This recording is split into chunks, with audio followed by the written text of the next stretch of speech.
सुनाएंगे पहले? नहीं सुना, चलिए। ये तो सुना होगा लखपति शब्द तो सुनाया क्या? किसे कहते हैं लखपति? किसको कहते हैं लखपति?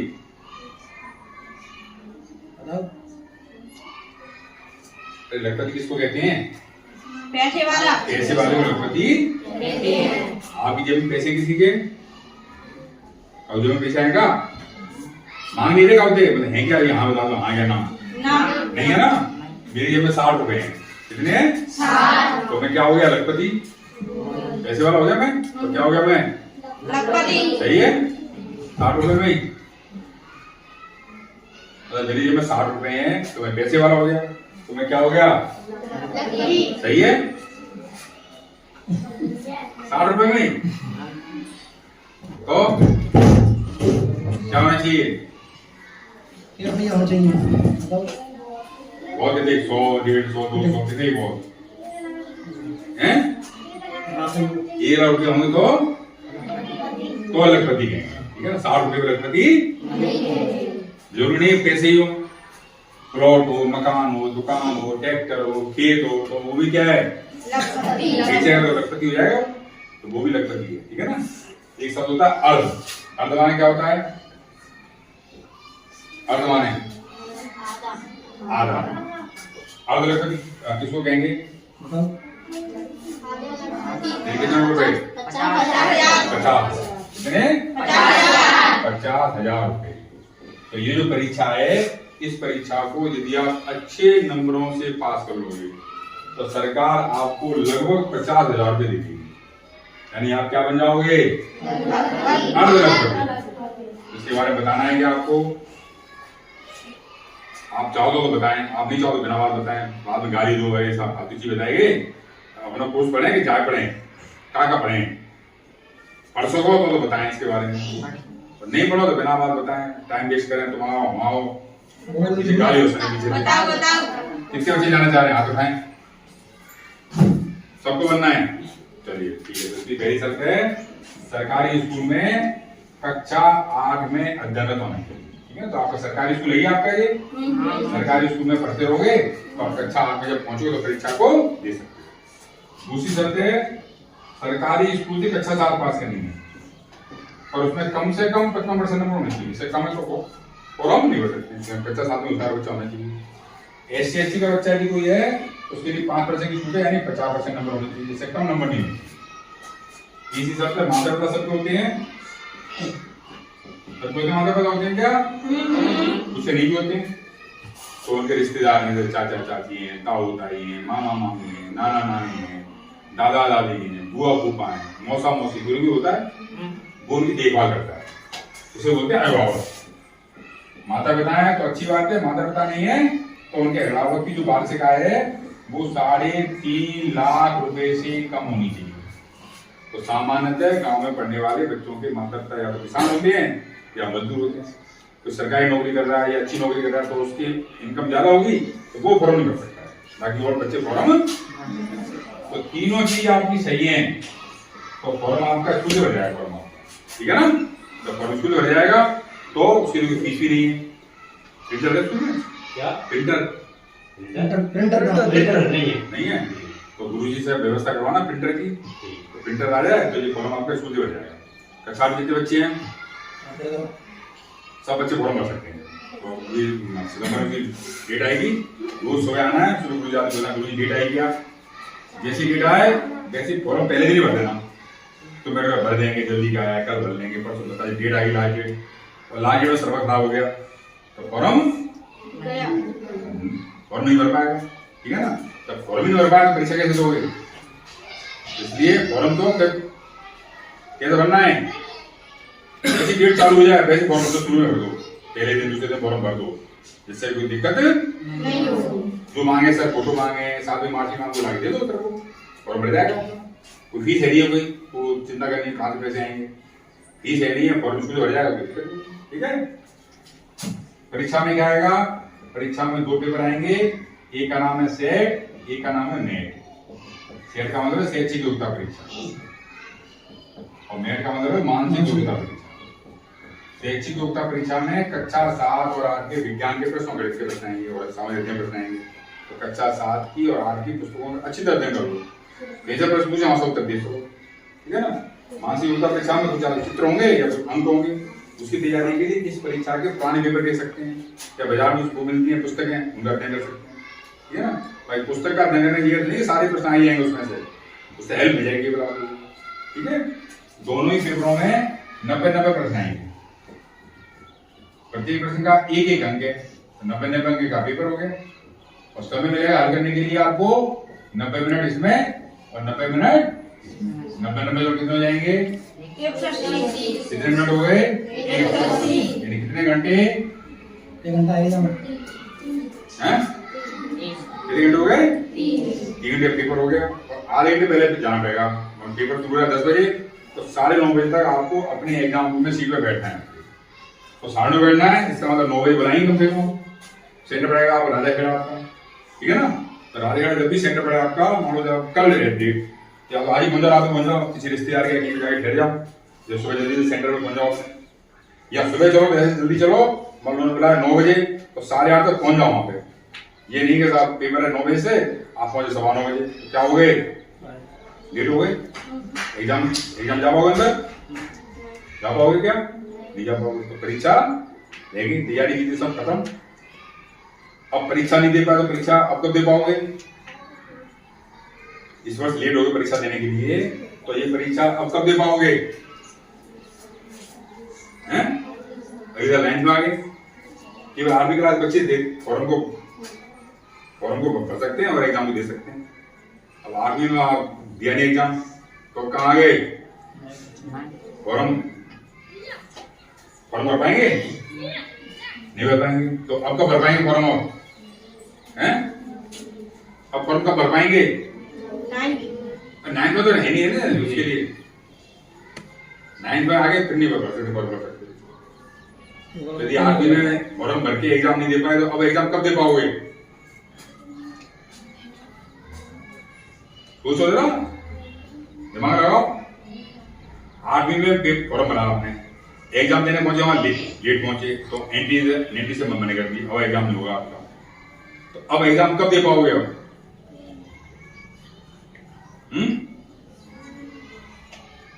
अरे कुछ तो दिमाग लगाओ, कब दे पाएंगे एग्जाम, 9th में, 10th में, 11th में नहीं दे पाएंगे। उस एग्जाम देने के लिए आपको अगले जन्म तक इंतजार करना पड़ेगा, कब तक, अच्छा लगेगा, और जन्म का क्या भरोसा, आप टाइम पे पहुंचे नहीं पहुंचे आप, इसलिए इस जन्म में टाइम से एग्जाम देने पहुंचे। पहले फॉर्म भरना है, एडमिट कार्ड लेना है स्कूल से, उसको फोटो वगैरह चिपकाना, मोर कुछ भी लगेगा वो सब लगा के तैयार करके, जो भी लिखा हुआ आधार कार्ड ले जाना, जो भी लेके जाना है, टाइम पे पहुंचना है, ठीक है ना। अच्छे नंबर आए तो अपने धौलपुर जिले में सीटें 166, इतने बच्चों को नंबर आना चाहिए, तो लाभ मिलेगा, क्या लाभ मिलेगा, कक्षा 9 से 12 तक सरकारी स्कूल में पढ़ने पर सरकार आपको 1000 रुपए महीने देगी। तो कक्षा 9 से 12 तक कितने वर्ष हुए, 6 साल, 9 से 12 कितने 9 10 11 हो रहे हैं, कितने हुई, एक वर्ष में कितने महीने होते हैं, एक वर्ष में महीने कितने, 4 नंबर है, 16 गुणा करना है 48। सरकार आपको 48,000 रुपए आपके बैंक खाते में जमा कर देगी, 12 करके 4 बार में, 9वीं पास करते ही 12,000, 10वीं पास करते ही 11वीं पास करते ही 4 बार में कितने जमा कर देगी, और शर्त ये है किसी वर्ष फेल नहीं होना है, अच्छे नंबर आने चाहिए, टीसी लेनी है तो टीसी लेकर सरकारी स्कूल से सरकारी में जाना है, प्राइवेट में नहीं जाना है। यदि किसी शर्त का पालन नहीं किया तो पैसे मिलना बंद, तो पैसे मिलने के लिए आवश्यक है कि 4 वर्ष सरकारी स्कूल में पढ़ना है, अच्छे नंबर आने चाहिए, फेल होना नहीं है, ठीक है ना। सरकार कितने रुपए दे दिए, आपको क्या करना है, कितने रुपए चाहिए, कितने कम रह गए, 2 और मिल जाएंगे, तो कितने हो जाएंगे, क्या कहलाएंगे, यहाँ भी जाएंगे नाम, तो ज्यादा कस्टमर है गाँव का बच्चा अब लखपति होने वाला है। लाड़ी आ रही है कृष्णा, वो अर्थ व्यक्ति होने वाली है, ठीक है ना। तो आपका घर में, परिवार में, रिश्तेदारी में, गांव में, स्कूल में क्या होगा, नाम होगा, सम्मान। लोग आपको पैसे मांगने आएंगे, लल्लू ने 100 रुपए दे दियो अनाज लाना है, लल्लू ने 200 दे दियो डीजल लाना है, कहेंगे नहीं कहेंगे। तो आप सेठ अपने गाँव के सेठ कराओ, तो समस्या कहाँ लग गई, 2000 और मिल जाएंगे इसे। तो 2000 कहाँ से आ सकते हैं, हैं? हैं? क्या करें, जमा तो कर तो दी सरकार 45,000 रुपया, अब 2000 और चाहिए एक्स्ट्रा हमको। अभी बगल में गांव है, वहां पे पूछा था बच्चों से, बच्चे बता रहे वहां पैसों में पेड़ लगा हुआ है, ऐसे लाते हैं 100 नोट पकड़ दें ऊपर से। तो क्या करेंगे, गांव में चले जाएंगे मिर्जापुरा में, 100 नोट गांव से जाएंगे सही है। तो अपने गांव के पेड़ को लाएंगे जोर जोर से, अपने गांव में पैसों का पेड़ मिर्जापुरा में है, तुम ना हो पैसा पैसों का पेड़ नहीं होता, वहां एक डाल तोड़ लो, अपने गाँव में कर लो पेड़, उसको बन जाएगा बड़ा होगा पेड़, सही है। पैसों का पेड़ होते ही नहीं है, तो कहां से आए पैसा पे, मशीन है, तो फिर जबरदस्ती मशीन है नहीं है, पैसों पे फिर पैसे कहां से आएंगे, हैं? कहां से आ सकते पैसा, हैं? ब्याज में तो मान लेंगे, और कहां से आ सकते हैं, गाँव में बताइए, मेहनत कर हम जाएंगे पैसा ले आएंगे, कहाँ जाएंगे, कहाँ जाएंगे मेहनत करने के लिए, गाँव के खेत पे, गाँव की दुकान पे, गाँव की फैक्ट्री पे, गाँव के मकान पे मेहनत करेंगे तो बदले में क्या मिल जाएंगे। तो सरकार का नियम है 18 वर्ष से कम आयु के बालक बालिका से काम नहीं ले सकते। बाल श्रम रोकथाम अधिनियम के तहत यदि आप कहीं काम करते पाए गए तो जो उसका मालिक है, मकान का, दुकान का, फैक्ट्री का, घर का, खेत का, उसको जेल हो जाएगी। तो काम करके पैसे नहीं कमा सकते। ये सुन के कई बच्चे खुश रह रहे हैं, क्यों छोटा क्यों, घर वाले बहुत परेशान करते हैं, लाड़ी आएगी झाड़ू लगा दे, सब्जी काट लियो, बर्तन मार लियो, खाना बना लियो, कहते हैं घर वाले। लल्लू आएगा ऐसा कहना, पशु ने ले जा, तार ले जाओ, पानी पिला लियो और नहला लियो, बिल्ते खेतों पर रखी फसल बांध लियो, कहते हैं घर वाले। बहुत सारे काम कराते हैं घर वाले। तो बिल्ते क्या कह देंगे, तो उनके काम कराओगे तो तुम्हें कहा जाएगी, तुम काम नहीं करेंगे करके, सही है, सही है क्या नहीं है। घर के काम अपने काम होते हैं, घर के काम के लिए मना कर सकते हैं, पर घर के काम भी करने चाहिए थोड़े बहुत, घर वाले कितना काम करने घर वाले, ठीक है ना। और घर वालों के लिए ऐसा नियम लागू हो जाता है, सारे घर वाले जेल बंद हो जाते, सारे घर वाले। तो घर वालों के लिए नियम, हमारे गाँव में पंगत ले रही है, पास होता है गाँव में कभी कभी, अगर लल्लू ने पानी पर दी हो कि नहीं भाई तुम्हारे काम हम करके काम कर रहे, ऐसे काम कर सकते हैं, ठीक है ना।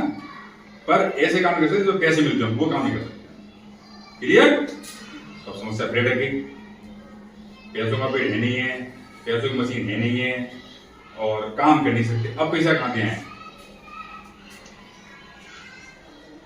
बताइए गाँव में, ये क्या बड़ी बात, क्यों, तो हमारे घर वाले काम करके आते हैं शाम को, तो कमरे में खूंटियों में कपड़े टांग देते हैं, टांगते कपड़े, तो कपड़ों में क्या होते हैं 50-100 रुपए लेते रहे कपड़े में, है या नहीं 2000 रुपया। दिक्कत है क्या, कोई दिक्कत नहीं है। घर वाले सुबह देखेंगे, अरे शाम को 200 रुपए रखे थे मैंने पेंट में, 150 के रहेंगे, 50 कहाँ गए, तो पूछेंगे वे हैं, पेंट पूछेंगे, पेंट तो पूछेंगे चाहे 200 रखे दो में आगे 50, क्या कहेगा पेंट, लल्लू ले वो पेंट पूछेंगे, पेंट थे हैं, तो कौन तो पूछेंगे हैं, तुम क्या कहोगे, हाँ हमने अंदर चोरी करी हमने, तो अरे वाह बहुत अच्छा काम किया, तो कहेंगे ना। क्या करेंगे फिर भाई, पूजा करेंगे, क्या करेंगे, काय थे आरती थे, तो दंडन से पूजा करेंगे, है ना। अच्छा चोरी कर रहे हो या जूते चप्पल आते वाले दो के पकड़ करके कछू कर रहे हो, हम तो चोरी करेंगे, तो हमें 2000 भी चाहिए, है ना। तो क्या करेंगे, चोरी तो करेंगे नहीं करेंगे, बता देंगे पुलिस को, तो पुलिस कहाँ ले जाएगी, जेल ले जाएगी। सरकार ये कैसे होनी देगी, बच्चा भी से चोर है, आगे क्या काम करेगा, 2,00,000 के चक्कर में 48,000 को चली गई हमारी। तो चोरी तो करनी चाहिए, चोरी तो नहीं करनी चाहिए। अच्छा, अब कहां से आया पैसा? काम कर नहीं सकते, चोरी करेंगे, अब कहां से आया पैसा बताओ? हैं? अभी 9 अगस्त को कुछ हुआ था क्या? कुछ 9 अगस्त को कुछ हुआ था क्या? क्या हुआ था? रक्षाबंधन। क्या हुआ था उस दिन? हुआ क्या था? पेड़ को तो भाई को मानी, पेड़ बांधी भाई को, राखी बांधी थी। क्यों बांधी थी? हैं? क्यों बांधी राखी भाई को? बहन ने भाई को राखी बांध के भगवान से प्रार्थना की थी, मेरे भैया की रक्षा करना, सुरक्षा करना, जिससे बड़ा होके कि मेरी सेवा कर सके, सहायता कर सके। दीदी क्या करते हैं? भगवान से प्रार्थना करते हैं। कौन करती है? कौन सी बहन करती है? अपनी करती है, बुआ की करती है, मौसी की करती है, जितनी बहन होती है अपनी पड़ोसी की होती है, बहन होती है मौसी, वो भी करती है। हमने राखी बांधती मौसी बहन, तो पूरा कड़ाई बढ़ जाती है शाम तक, है ना? तो बुआ आई, बुआ बांधेंगे, पड़ोस की बुआ बांधेंगे, तो बांध जाती है राखी। अच्छा, बहन साल में भाई के लिए कितनी बार वो करती है प्रार्थना? बड़ी बड़ी प्रार्थना, रोज तो प्रार्थना करती है, बाकी बड़ी बड़ी प्रार्थना। ये तो हो गई रक्षाबंधन हो गई। फिर क्या करती है? प्रार्थना करती है दोष पे। कौन दोष पे? दीपावली और होली दोष पे 3 बार भगवान से प्रार्थना करती है साल भर में, ठीक है ना? तो इसके बदले भैया क्या करता है? पैसे जब दिए तो उस पैसों को अपनी अपनी गुल्लक में इकट्ठा, ठीक है ना? जो बाद आती भुलैया हो जाती है, उसके बाद कहाँ क्या लगाते हैं? बदले में बच्चों को क्या मिलते हैं? बच्चे अपनी गुल्लक में, बच्चियां अपनी गुल्लक में। उसके बाद आने वाली है नवरात्रि, आने वाली है। नवरात्रि 9 दिन व्रत रखेंगे, तो 9वें दिन क्या होगा? कन्यादान को भोजन मिलेगा और टीका कर करके फिर चूचू के उनको क्या मिलेंगे? तो बच्चे अपनी गुल्लक में, बच्चियां अपनी गुल्लक में। फिर शादी में जाते हैं, रिश्तेदार में आते हैं। तो जब जब धन मिले आपको, तो धन का उपयोग करने के बाद जो पैसा बचे उस पैसों को अपनी अपनी गुल्लक में इकट्ठा। ये पैसे कहाँ दे रही सरकार? कहाँ दे रही है? हाथ में। तो बैंक का ये नियम है, जब कोई धनराशि बैंक में जमा रहती है तो उसके बदले ब्याज मिलती है। तो ब्याज के पैसे गुल्लक के पैसा मिलाओगे तो आराम से कितने हो जाएंगे? कितने हो गए? क्या लाओगे? तो इसके लिए मेहनत करोगे तो नंबर आएंगे, क्योंकि सीटें कितनी है? बच्चे ज्यादा बैठते हैं। तो तैयार अच्छी करोगे तो अच्छे नंबर आएंगे, ठीक है ना? तो अच्छा आगे बच्चे तो 4 साल भरना, और 7 वाले अगले वर्ष, 6 वाले 2 वर्ष के बाद। जब भी कक्षा में आ जाओ तो इस फॉर्म को याद से भरना है। पास हो नहीं हो वो बात अलग है, वरना मन में रह जाएगा, बैठ जाते हो सकता पैसा मिल जाते, बेचे तो क्या पता चलिए आपको क्या नंबर आते नहीं आता, है ना? एग्जाम में तो बैठना है, नंबर आए चाहे वो बात अलग, नंबर नहीं आना चाहिए, ठीक है ना? तो हो सकता है आपको सारा बच्चा कोई उसके नंबर आ जाए, ठीक है ना? क्लियर? पूछना किसी को समझ नहीं आया तो सबको समझ आ गया? ठीक है। क्या नाम आता है? ये विज्ञान की क्या क्या उसमें? उसमें प्रकाश संबंधी जो लेंस वगैरह है वो दे रखे हैं उसमें, और ताप से थर्मामीटर वगैरह दे रखे हैं उसमें, बीकर वगैरह है, तो उसमें थर्मामीटर वगैरह दे रखे हैं। गुरु जी क्या क्या बताया? बताया उसको कोई? गुरु जी क्या क्या नाम दिए जी?